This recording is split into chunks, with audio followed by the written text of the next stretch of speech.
Hello दोस्तों, स्वागत है आपका एग्जाम मंथन में। आज हम लोग डिस्कस करेंगे 16 फरवरी के इंपॉर्टेंट क्वेश्चन एंड आंसर्स और साथ ही उनसे रिलेटेड इंपॉर्टेंट फैक्ट्स को भी डिस्कस करेंगे। दोस्तों, अगर आपने इस चैनल को सब्सक्राइब नहीं किया है तो आज ही सब्सक्राइब कर लीजिए, क्योंकि यहाँ पे मिलते हैं डेली करंट अफेयर्स एमसीक्यू, साथ ही मिसलेनियस टॉपिक्स के डिस्कशन। तो चलिए शुरू करते हैं आज का डेली एमसीक्यू मंथन। दोस्तों, आज का फर्स्ट क्वेश्चन काफ़ी इंपॉर्टेंट है, क्योंकि ये एक रिपोर्ट पब्लिश किया गया है जिसका नाम है traffic crash injuries and disabilities the burden on India society.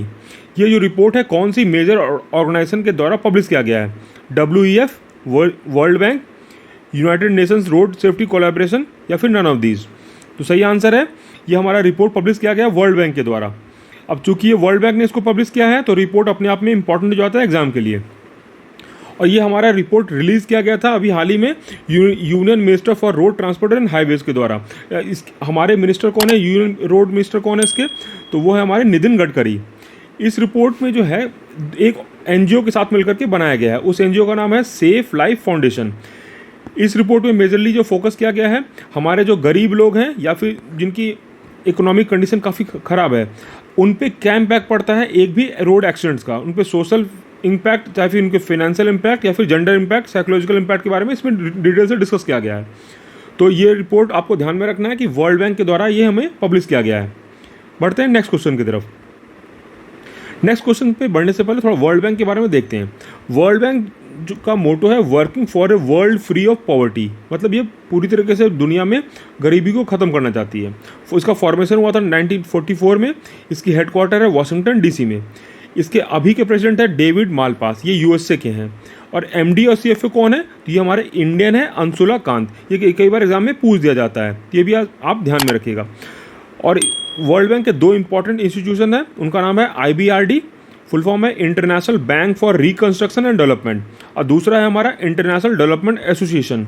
International development association जो मेजरली लोन प्रोवाइड करती है हमारे गरीब कंट्रीज़ को या लो इनकम कंट्रीज़ को प्रोवाइड करती है, जबकि IBRD मिडिल इनकम कंट्रीज़ को और फिर लो इनकम कंट्रीज़ या पुअर को, दोनों को लोन प्रोवाइड करती है। वर्ल्ड बैंक जो दोस्तों ये हमारा वर्ल्ड बैंक ग्रुप का पार्ट है, इसमें करीब 5 ऑर्गेनाइजेशन आते हैं। आगे बढ़ते हैं। नेक्स्ट क्वेश्चन है, ये दोस्तों काफ़ी इंपॉर्टेंट है क्योंकि ये डिस्प्यूट रीजन के पे क्वेश्चन बेस्ड है। कोटिया क्लस्टर, ये अभी हाल ही में न्यूज़ में बना हुआ है।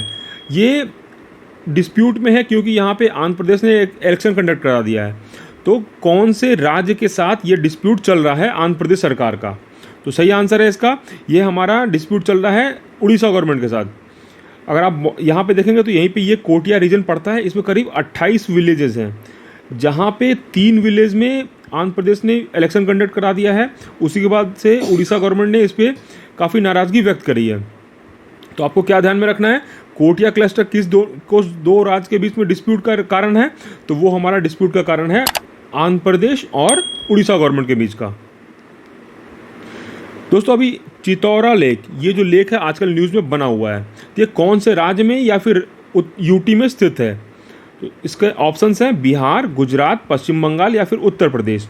तो सही आंसर है, ये हमारा लोकेटेड है उत्तर प्रदेश के अंदर। तो आज ही के दिन हमारे प्रधानमंत्री मोदी जी यहाँ पे फाउंडेशन स्टोन यहाँ पे ले कर रहे हैं। कहाँ पे कर रहे हैं? तो महाराजा सुहेलदेव मेमोरियल और साथ में चितौरा लेक पे डेवलपमेंट कार्य का भी आज शिलान्यास कर रहे हैं। चितौरा झील जो है ये काफ़ी फेमस है, इसको अष्टवारका झील के भी नाम से जाना जाता है। ये हमारे उत्तर प्रदेश के बहरीच सिटी में मौजूद है और यहाँ पे एक स्मॉल रिवर है जो इसमें ड्रेन करती है। उस रिवर का नाम है तेरी नदी, टेरी नाम है देखा जाए तो। और चितौरा झील जो है यहाँ पे काफ़ी फेमस हिंदू पिलग्रिमेज साइट भी है। और जैसा ऐसा माना जाता है कि यहाँ पे महाराजा जनक, जिनके गुरु जी का नाम था अष्टवारका मुनि, यहीं पे रहते थे, इसी के पास रहते थे। तो इसलिए ये लेक का काफ़ी इम्पोर्टेंस बढ़ जाता है। नेक्स्ट क्वेश्चन है सागरिका पे। सागरिका देश का पहला पूर्ण अंतर्राष्ट्रीय क्रूज टर्मिनल बन गया है। ये किस राज्य में स्थित है? केरल, महाराष्ट्र, तमिलनाडु या फिर गोवा? तो सही आंसर है, ये हमारा स्थित है केरल के अंदर। इसका शिलान्यास हमारे प्रधानमंत्री मोदी जी के द्वारा किया गया है, इसलिए न्यूज़ में बना हुआ है। तो आपको ध्यान में रखना है कि हमारे केरला के अंदर इंडिया का largest full fledge international cruise terminal बन गया है। ये हमारा मौजूद है केरला राज्य के अंदर। और साथ में उन्होंने कई सारी इंपॉर्टेंट बात भी प्रधानमंत्री मोदी जी ने कही। उन्होंने बताया कि इंडिया की जो अभी रैंकिंग है इंटरनेशनल वर्ल्ड टूरिज्म रेटिंग में 34th है, जो पहले से काफ़ी इम्प्रूव हो गई है, और वो चाहते हैं कि इसको और बढ़िया इम्प्रूव किया जाए। नेक्स्ट क्वेश्चन है, अभी हाल ही में हमारे प्रधानमंत्री मोदी जी ने Arjun main battle tank MK1, ये काफ़ी फेमस है MK1 के नाम से भी, इसको इंडियन आर्मी को हैंड ओवर किया गया है। तो ये कौन सी ऑर्गेनाइजेशन के द्वारा हमारा ये अर्जुन मेन बैटल टैंक बनाया गया है? तो इसके ऑप्शंस है BEL, HAL, DRDO या फिर भेल। तो सही आंसर है ये हमारा बनाया गया है DRDO के द्वारा। दोस्तों ये जो मेन बैटल टैंक है ये काफ़ी दिनों से डेवलप किया जा रहा है हमारी इंडियन आर्मी के लिए। इसकी जो स्पीड है मैक्सिमम स्पीड 58 किलोमीटर है पर आवर, और अगर मैक्सिमम क्रॉस कंट्री में इसकी स्पीड है 40 किलोमीटर पर आवर, और इसकी वेट है 68 टन, और गन इसमें लगा हुआ वो 120 mm की गन लगी हुई है। ये जो दोस्तों एक और इम्पॉर्टेंट पॉइंट है इसमें क्या है कि कहाँ पे ये हमारी सेरेमनी ऑर्गेनाइज करी गई थी। तो ये हमारी ऑर्गेनाइज करी गई चेन्नई के अंदर, ये क्योंकि एग्जाम में पूछा जा सकता है। ये हमारी जो मेन बैटल टैंक है अर्जुन, ये डेवलप किया गया है CVRDE, इसका फुल फॉर्म है combat vehicles research and development establishment, और DRDO ने मिल करके इसको डेवलप किया है। इसकी जो है मास प्रोडक्शन चालू हो गई थी 1996 में इंडियन ऑर्डिनेंस फैक्ट्री अवड़ी तमिलनाडु में। तो इस बात को भी आप ध्यान में रखिएगा। एक और इम्पॉर्टेंट पॉइंट इससे लिंक्ड है कि अभी इसमें जो इंडिजिनस जो सामान लगे हुए हैं हमारे टैंक में वो 54.3% है, मतलब ये पूरी तरीके से अभी इंडियनाइज नहीं हुआ है। इसमें अभी भी काफ़ी इंडियनाइज करने के लिए अभी टाइम लगेगा। अब पहले क्या था कि इसमें 41% था इंडियन कंपोनेंट्स लगे हुए थे, अब वो बढ़ करके 54% हो गया। तो ये भी आपको ध्यान में रखना है, एग्जाम के लिए ये भी बात इंपॉर्टेंट है। DRDO जो है हमारी रिसर्च एंड डेवलपमेंट विंग है, जो कि मिनिस्ट्री ऑफ डिफेंस के अंदर आती है। इसको बनाया गया था 1958 में, ताकि ये हमारे डिफेंस की जितनी रिक्वायरमेंट्स हैं उसको पूरा करने के उद्देश्य से इसको बनाया गया था। इसके अभी के प्रेजेंट चेयरमैन है डॉक्टर G सतीश रेड्डी, और इसका हेडक्वार्टर लोकेटेड है न्यू दिल्ली में। इसका जो मोटो है strength origin is in knowledge. इसके कुछ कुछ इंपॉर्टेंट जो प्रोडक्ट्स हैं जो हमारी इंडियन आर्मी और एयरफोर्स यूज़ कर रहे हैं, जैसे हमारा हो गया अर्जुन टैंक, अभी इसके बारे में देखा।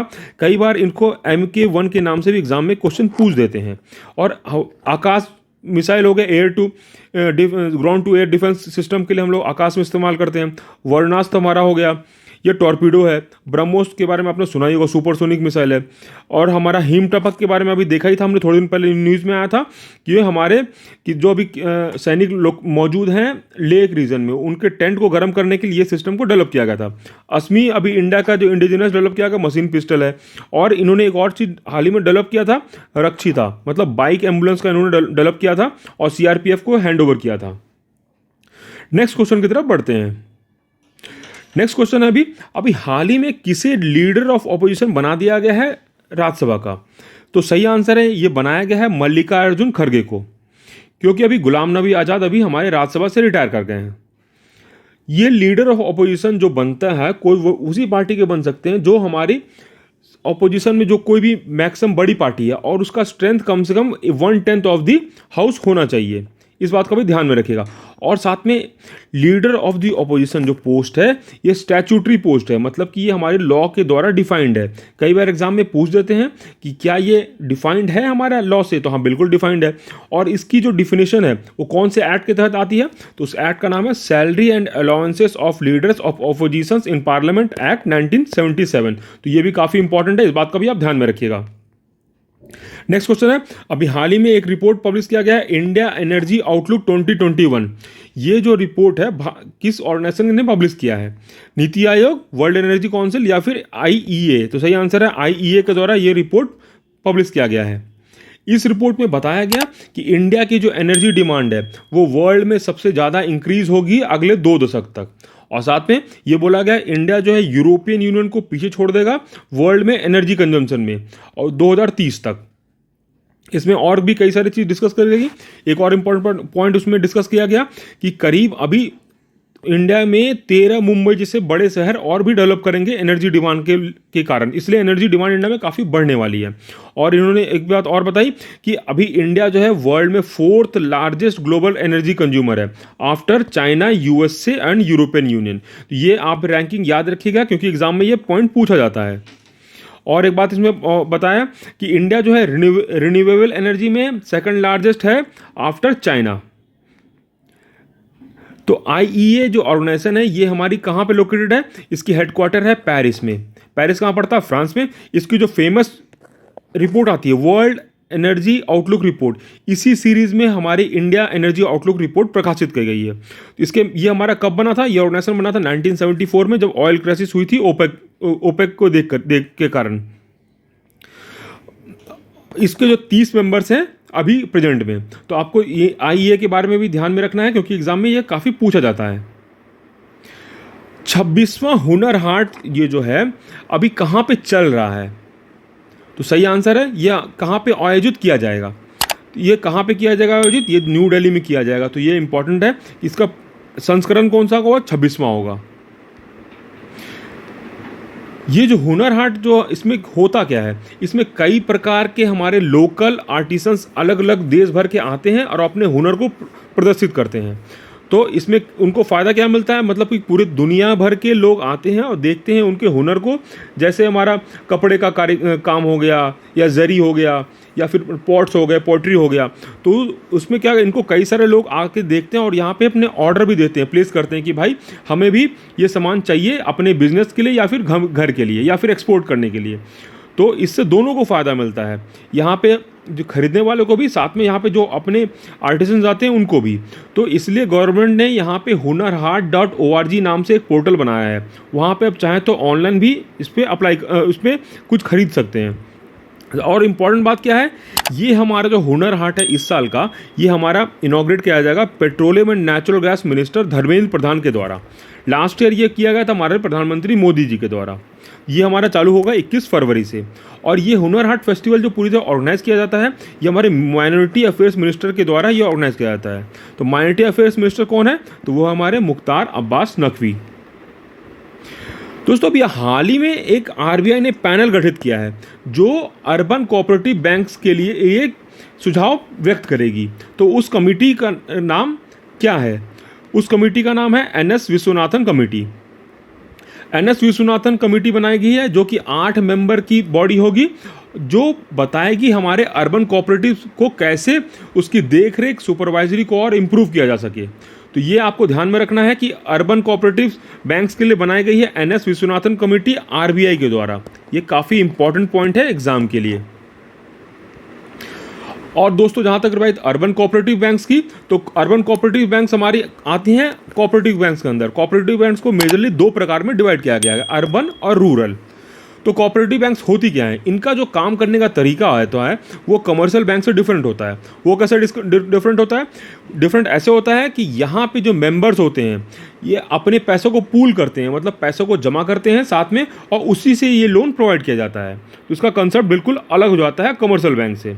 और साथ में इसमें डिफरेंस क्या है, इसकी जो रेगुलेशन है वो पूरी तरीके से आरबीआई के पास नहीं होती है, मतलब ये पार्टली रेगुलेटेड होता है हमारे आरबीआई के द्वारा। इसके जैसे ऑपरेशंस और रेगुलेशन इसका रेगुलेट होता है आरबीआई से। जैसे कैपिटल एडिक्वेसी रेशियो होगा, रिस्क कंट्रोल हो गया, लेंडिंग नॉर्म्स कैसे रखने हैं, वो सब हमारे आरबीआई देखता है। और यहाँ की मैनेजमेंट और जो हमारी डिस्प्यूट रिजोल्यूशन है वो हमारा मैनेज किया जाता है रजिस्ट्रार ऑफ कोऑपरेटिव सोसाइटीज़ के तहत। और यहाँ पे एक इम्पॉर्टेंट और बात है, यहाँ पे जो बोरोवर हैं वो भी खुद शेयर होल्डर भी हो सकते हैं। तो ये भी इंपॉर्टेंट पॉइंट है एग्जाम के लिए। नेक्स्ट क्वेश्चन है, अभी हाल ही में कौन ऐसे क्रिकेटर बन गए हैं जिन्होंने 1966 के बाद एक ही मैच में सेंचुरी भी लगाई है और 5 विकेट भी लिया है एक ही टेस्ट मैच के अंदर। तो ऐसा कारनामा कर दिखाया हमारे अपने खिलाड़ी हैं रविचंद्रन अश्विन। इन्होंने अभी जो चेन्नई में टेस्ट मैच चल रहा है सेकंड, उन्होंने उसी मैच में ऐसा कारनामा किया है। इसमें क्या और किया है, रविचंद्रन अश्विन के नाम पे कुछ और इम्पोर्टेंट भी अभी न्यूज़ में आया था। और जैसे हमने कल ही डिस्कस किया था, वो फर्स्ट बॉलर बन गए हैं जो 200 विकेट ले लिए हैं लेफ्ट हैंडर्स के अगेंस्ट। ये भी इम्पॉर्टेंट है। साथ में रविचंद्रन अश्विन अब इंडिया के हाईएस्ट विकेट टेकर हो गए हैं टेस्ट क्रिकेट में, जो इंडिया के अंदर टेस्ट मैच में सबसे ज़्यादा विकेट लिए हैं। तो उस फर्स्ट कौन है उसमें, तो फर्स्ट है हमारे अनिल कुंबले, सेकंड हो गए हैं और हमारे रविचंद्रन अश्विन, जो इंडिया के अंदर टेस्ट मैचों में सबसे ज़्यादा विकेट लिए हैं। इन्होंने हरभजन सिंह को इस चीज़ में पछाड़ा है। आगे बढ़ते हैं। नेक्स्ट क्वेश्चन है, अभी हाल ही में किसी राज्य सरकार ने मां स्कीम को लॉन्च किया है जिसमें गरीबों को 5 रुपए में खाना प्रोवाइड किया जाएगा। तो कौन से राज्य सरकार ने चालू किया है? पश्चिम बंगाल सरकार ने ये हमारी स्कीम चालू किया है। जैसा दोस्तों आपको पता है, पश्चिम बंगाल के अंदर अभी इलेक्शन आने वाले हैं, इसलिए इस प्रकार की कई सारे स्कीम्स चालू हो रही हैं। इस स्कीम का फ़ायदा क्या होगा? गरीब लोगों को या फिर जो भी इस काउंटर पे जाएंगे, माँ किचन से नाम से काउंटर पे जा करके उनको फ्री 5 रुपये में मतलब खाना एक तरह से फ्री ही हुआ, भर पेट चावल, सब्जी, अंडा और दाल मिलेगा। कुछ और इम्पोर्टेंट स्कीम्स हैं जो हमारी वेस्ट बंगाल के लिए एग्ज़ाम के लिए काफ़ी इंपॉर्टेंट है। उनका नाम है दुरे सरकार, जिसमें कि गवर्नमेंट की सर्विसेज घर पे मिलेंगी, और स्वास्थ्य साथी, ये हमारे हेल्थ इंश्योरेंस स्कीम है। तो आपको तीनों का नाम ध्यान में रखना है और साथ में स्टेट्स का भी नाम ध्यान रखना है। कुछ और इम्पोर्टेंट अपडेट्स हैं। फर्स्ट अपडेट है कि अभी हमारी गवर्नमेंट ने कब तक बोला है कि कश्मीरी पंडित को वैली में शिफ्ट पूरी तरीके से पुनर्वास कर दिया जाएगा। तो सही आंसर है इसका 2022 तक का टारगेट रखा गया है। अभी नेक्स्ट पॉइंट है, किसे chief justice of Manipur high court बनाया गया है? तो सही आंसर है जस्टिस पीवी संजय कुमार को नया chief justice of Manipur high court बनाया गया है। कुछ और अपडेट्स हैं। अभी गवर्नमेंट के द्वारा बताया गया कि भारत का सबसे लंबा टॉलेस्ट एयर प्यूरीफायर कहाँ पे लगाया जाएगा? यह तो हमारा लगेगा चंडीगढ़ में, चंडीगढ़ के सेक्टर 26 में लगाया जाएगा। अभी हाल ही में कौन सी जम्मू कश्मीर की गवर्नमेंट ने कौन सी स्पेस एजेंसी के साथ टाई अप किया है जिससे वो इम्पैक्ट बेस्ड फ्लड फोरकास्टिंग कर सकें? तो सही आंसर है इसका, उन्होंने ऐसा टाई अप किया है यूके स्पेस एजेंसी के साथ। इसरो इसका आंसर नहीं है, इस बात का भी आप ध्यान में रखिएगा, क्योंकि ये इसरो नहीं है, इसलिए इंपॉर्टेंट हो जाता है एग्जाम के लिए। तो दोस्तों आशा करते हैं आप लोग को हम लोग का एग्जाम के लिए संबंधित जो क्वेश्चन आंसर सीरीज काफ़ी अच्छा लग रहा होगा। अगर आपको अच्छा लग रहा है तो कृपया करके आप लाइक शेयर सब्सक्राइब करना ना भूलें। और हाँ, इस पीपीटी का पीडीएफ आप हमारे टेलीग्राम चैनल से डाउनलोड कर सकते हैं। आप किसी भी प्रकार का सजेशन फीडबैक चाहें तो हमें कमेंट बॉक्स में लिख करके दे सकते हैं, या हमारे फेसबुक पे जा करके आप वहाँ पे भी कमेंट कर सकते हैं। तो चलिए फिर आज के लिए बस इतना ही। धन्यवाद।